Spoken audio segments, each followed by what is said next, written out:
Guys मैं रुखसार साहब मोहम्मद अशरफ। आप देख रहे हैं world real reaction YouTube channel. तो चलते हैं आज की वीडियो की। बड़ी ही इंटरेस्टिंग एंड खबीर समझ किस्म की ना, इंटरेस्टिंग तो इसे मैं नहीं कहूँगा, लेकिन ना बड़ी तशवीशनाक खबर आ गई है कि भाई इसराइल को भी nuclear bomb on Gaza. Israel minister world is shocked by Israel statement. वो बड़ी वाकई में ये ना शॉकिंग न्यूज़ है। देखते हैं भी पहले वीडियो क्यों कहा है, इसके पीछे क्या बैकग्राउंड है, सब देखते हैं वीडियो फिर देते हैं रिएक्शन। नमस्कार and welcome you all to world affairs. मैं हूं Prashant Dhawan. Now recently Israel के एक मिनिस्टर ने ऐसी स्टेटमेंट दी है जिसको देखकर दुनिया शॉक्ड है। यहां पर आप देख पाओगे आर्टिकल, हमास को या तो आयरलैंड जाना चाहिए या फिर किसी रेगिस्तान में ये लोग चले जाएं, क्योंकि इजराइल के पास ऑप्शन खुली है, हम लोग एक न्यूक्लियर बॉम्ब गिरा सकते हैं गाजा पे। ये स्टेटमेंट दी है इजराइल के एक मिनिस्टर ने, और इमीडिएटली दुनिया भर के कई इस्लामिक कंट्रीज ने बहुत ही अग्रेसिवली इसका रिस्पांस दिया है। सऊदी अरेबिया ने इस पर क्या कहा है ये मैं आपको दिखाना चाहता हूं। नाउ यहाँ पे आप देख पाओगे ये ऑफिशियल अकाउंट है किंगडम ऑफ सऊदी अरेबिया का। ये लोग यहाँ पर ट्वीट कर रहे हैं कि the kingdom of Saudi Arabia condemns in the strongest terms the extremist statement issued by A minister in the Israeli occupation government regarding dropping a nuclear bomb on the besieged Gaza Strip, which shows the penetration of extremism and brutality among the members of the Israeli government।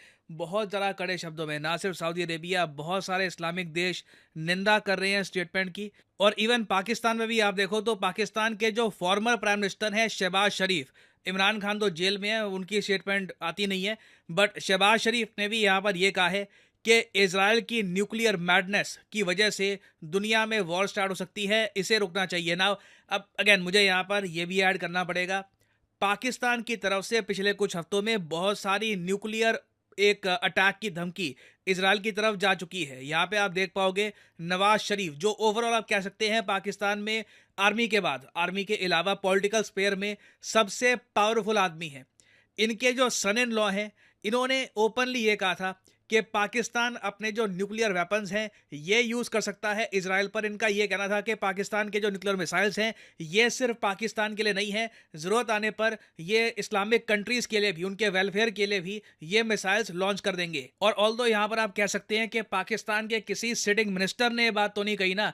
देखो, इससे पहले आप अगर 2016 में जाओगे, आज के समय 2023 चल रहा है, ऐसे कई साल पहले, 7 साल पहले 2016 में, मुझे अच्छे से याद है, पाकिस्तान के sitting defence minister Khawaja M Asif, इन्होंने ये ट्वीट कर दी थी कि इजराइल ये ना भूले कि पाकिस्तान भी एक न्यूक्लियर स्टेट है। एक्चुअली उस वक्त हुआ क्या था कि इन्होंने कहीं से एक फेक न्यूज़ पढ़ ली थी कि इजराइल ने धमकी दी है कि पाकिस्तान को ये न्यूक्लियर बॉम्ब से हिट करेंगे, तो उसके रिस्पांस में ट्विटर पे एक ओपन प्लेटफॉर्म में इन्होंने ये कह दिया था कि इजराइल ये ना भूले कि पाकिस्तान एक न्यूक्लियर कंट्री है। तो देखिए, यहाँ पे मैं ये कहना चाहूँगा, इजराइल को भी ओवर द ईयर्स बहुत सारी न्यूक्लियर मिसाइल वाली धमकी मिल चुकी है, प्राइमरली फ्रॉम पाकिस्तान, क्योंकि अभी तक सिर्फ पाकिस्तान ही एक अकेला इस्लामिक कंट्री है जिसके पास न्यूक्लियर वेपन्स हैं।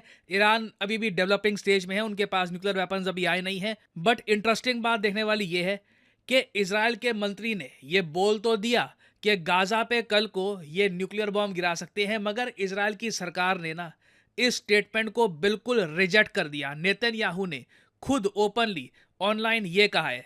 इधर यहाँ पे आप देख पाओगे ये स्टेटमेंट है नेतन्याहू की। यहाँ लिखा है कि जिस इजरायली मिनिस्टर ने ये स्टेटमेंट दी है कि गाजा पर इजराइल न्यूक्लियर बॉम्ब यूज कर सकता है, ये रियलिटी पर बेस्ड नहीं है।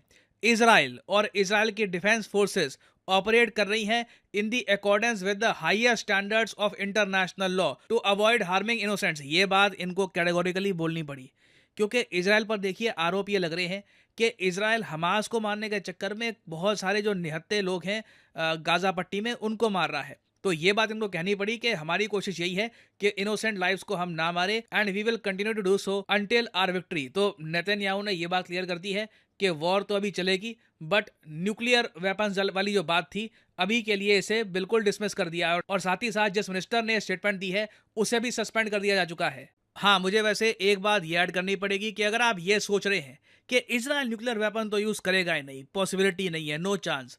देखो, रिसेंटली जिस तरीके से हमास ने अटैक किया था ना इजराइल पर, कुछ एनालिस्ट ने यह कहा था कि इजराइल सैमसन ऑप्शन यूज कर सकता है। अब आप यहाँ पे कहोगे सैमसन ऑप्शन क्या होता है, कभी गूगल करना इजराइल सैमसन ऑप्शन, बहुत सारे आर्टिकल्स, आपको लिंक्स, वीडियोस वगैरह मिलेंगे। नाउ सैमसन ऑप्शन अपने आप में है क्या? ये देखिए, इजराइल की न्यूक्लियर पॉलिसी है, सीक्रेट न्यूक्लियर पॉलिसी। इसे कई एनालिस्ट ने ये नाम दिया है सैमसन ऑप्शन। इसका मतलब ये है कि कल को इजराइल को जब ये दिखेगा कि कोई बाहर की ताकत इनकी ज़मीन को कब्जाने की कोशिश कर रही है और काफ़ी हद तक इनकी धरती में अंदर आ चुकी है, तो उस केस में चाहे उस कंट्री ने न्यूक्लियर वेपन्स यूज़ किए हो या ना किए हो, इजराइल अपने सारे न्यूक्लियर वेपन्स इकट्ठा उस कंट्री पे या फिर उन कंट्रीज पर यूज करना स्टार्ट कर देगा एज ए लास्ट रिजॉर्ट। और ये बात कैटेगोरिकली कही गई है कि इजराइल उस वक्त एक न्यूक्लियर बॉम्ब मार के वेट नहीं करेगा। क्या वेट करते हैं, देखते हैं क्या वो पीछे हट जाए। It will be complete utter destruction, the Samson option. ये एक डरा देने वाला मैं कहूँगा सिनेरियो है। मैं इसलिए उम्मीद यही करता हूँ कि मिडल ईस्ट में वॉर ज़्यादा ना बढ़े, क्योंकि जब इजराइल को लगेगा कि इनका वजूद खतरे में है, ये बड़े स्केल पर अपने न्यूक्लियर वेपन्स यूज़ करना स्टार्ट कर देंगे। हमास के केस में मैं कहूँगा लगता नहीं है कि इजराइल को ज़रूरत पड़ेगी।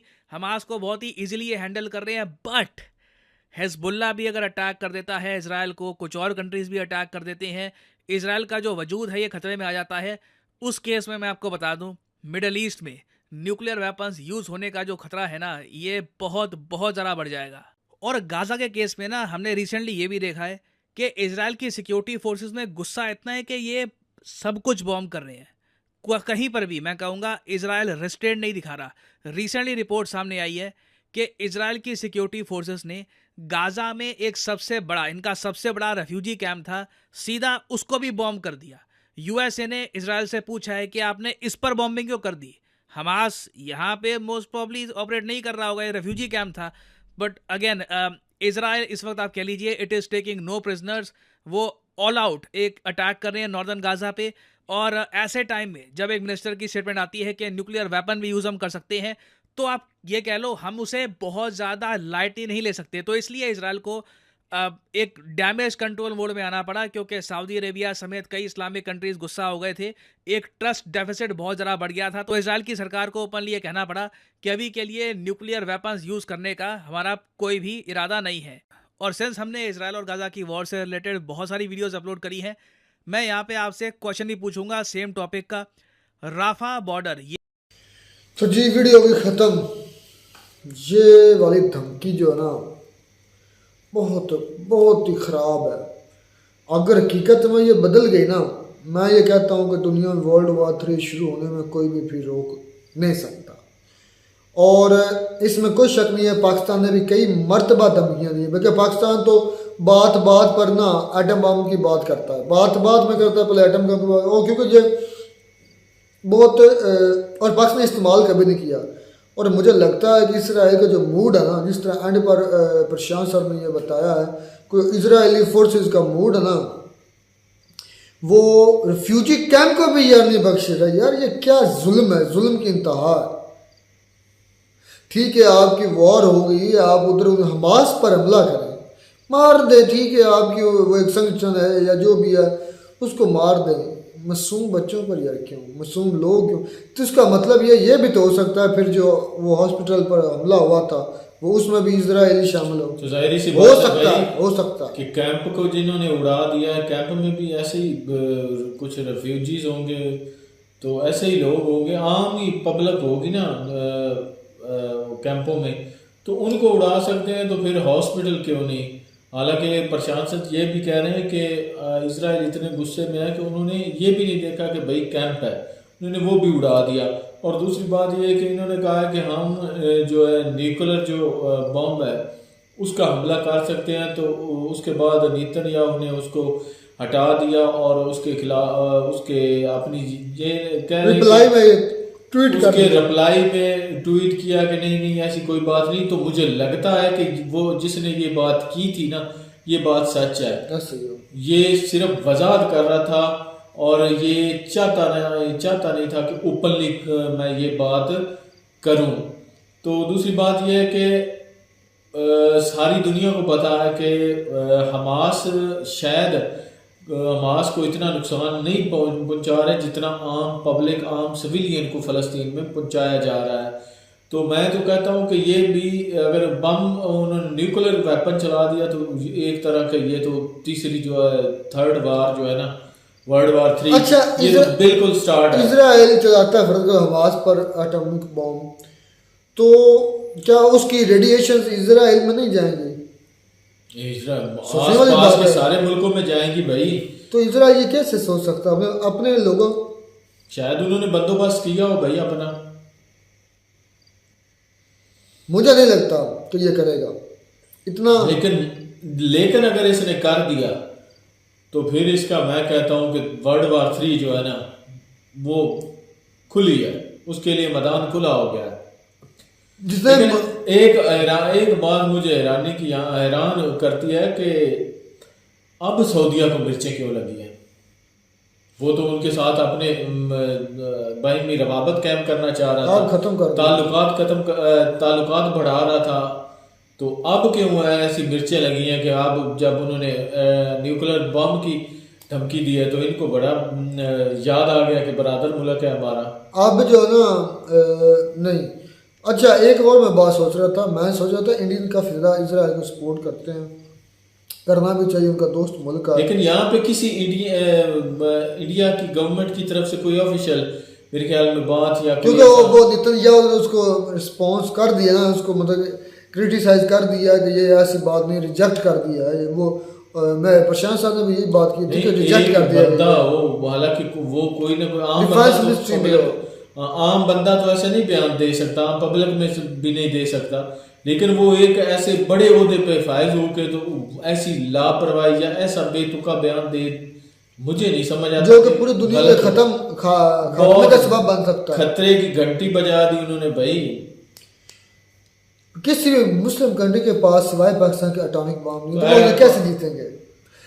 जब इजराइल को लगेगा ना कि हम हिजबुल्लाह, हमास और दूसरे जो और इनका वजूद खतरे में, तो हो सकता है ये इजराइल ये ऑप्शन भी इस्तेमाल कर ले। वो तो हर मुल्क कर सकता है जिसके बाद अब इंडिया को आई थिंक इनको रोकना चाहिए, मुझे लगता है इंडियन को या इंडिया को अब इजराइल को रोकना चाहिए। अब मेरा ख्याल में सर से पानी गुजर रहा है, अगर कहीं ना कहीं नहीं रोकना नहीं चाहिए। मेरे ख्याल में उनको ये बात बावर करानी चाहिए कि भाई आप आम पब्लिक को ना मारे, आप हमास को मारे, उसको टारगेट करें। मेरे ख्याल में इतने शायद हमास वाले ना उन्होंने मारे हो जितने आम पब्लिक, आम सिविलियन जो है ना फलस्तीनी। हमास वाले तो वो सुरंगों में छुपे बैठे हैं, वो इतने नहीं मारे जा रहे हैं, आम शहरी बहुत ज़्यादा मारे जा रहे हैं, जो कि अफसोसनाक है यार। इस पर क्या कहूँ, मुझे तो बोलने नहीं आ रहा, मैं समझ नहीं आ रहा क्या करूँ। आज मैंने एक वीडियो देखी है, एक बच्चा था, उसने मतलब कोई साल का होगा, साल से भी कम, बच्चे ज़्यादा शहीद हो रहे हैं, तो उसने इधर है ना सारी बात, जब बच्चा सोता या समझ ले वो साल, तो वो ना उसने इस तरह अपने उसने उठाया था बाप ने, तो उसने उसके गिरबान को पकड़ा हुआ था। तो यकीन करें बात को इंसान जितना भी तकड़ा होता है तो चीख निकल जाती हैं आपकी। तो जब वो मैंने मदद जख्मी बच्चा था और साल से भी उसकी उम्र आई थिंक मुझे लगता है कम हो गई, ये साल हो गए। तो एक वीडियो भाई मैंने देखी थी, उसमें एक भाई है वो हथौड़े के साथ ईंटें उखेड़ के नीचे से शायद कोई उसका दफन हो गया होगा या नीचे आ गया हो ना, तो वो उसके करीब जाता है तो वो धाड़े मार के रोने लग जाता है। यार मैं देख के वीडियो इतना बड़े बड़े मनाजर हैं यार, ये कितना जुल्म और कितनी बर्बरियत है, और जो जुल्म कर रहा है उसका साथ यूएसए भी दे रहा है।